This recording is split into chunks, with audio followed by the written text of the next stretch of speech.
ধর্ম যখন বিজ্ঞানকে বলে রাস্তা ছাড়ো, বিজ্ঞান কি রাস্তা ছেড়ে দেয়?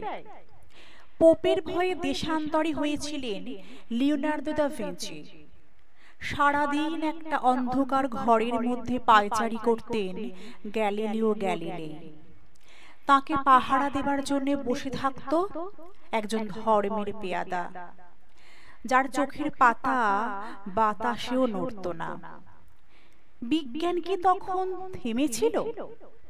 তীর্থের পাণ্ডাদের হই হই, তাদের লাল চোখে পেরেছিল পৃথিবীকে বেঞ্চের উপর দাঁড় করিয়ে সূর্যকে তার চারিদিকে উঠবোস করাতে?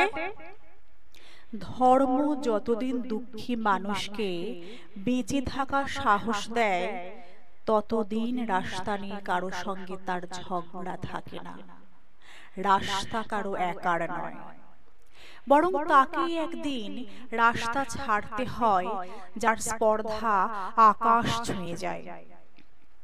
বিজ্ঞান যখন প্রেমের গান ভুলে ভাড়াটে জল্লাদের পোশাক গায়ে চাপায়, আর রাজনীতির বাদশারা পয়সা নিয়ে তার ইজ্জত কিনে নেয়, আর তার গলা থেকেও ধর্মের ষাঁড়েদের মতো কর্কশ আদেশ শোনা যায়, রাস্তা ছাড়ো নইলে।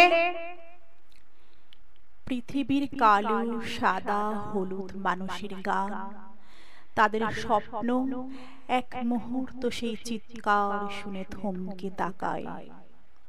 তারপর যার যেদিকে রাস্তা সেদিকে মুখ করে তারা সামনে, আরো সামনের দিকে এগিয়ে যায়। কেউ কারোকে রাস্তা ছেড়ে দেয় না। যতদিন এই পৃথিবীতে গান থাকে, গানের মানুষ থাকে, স্বপ্ন থাকে।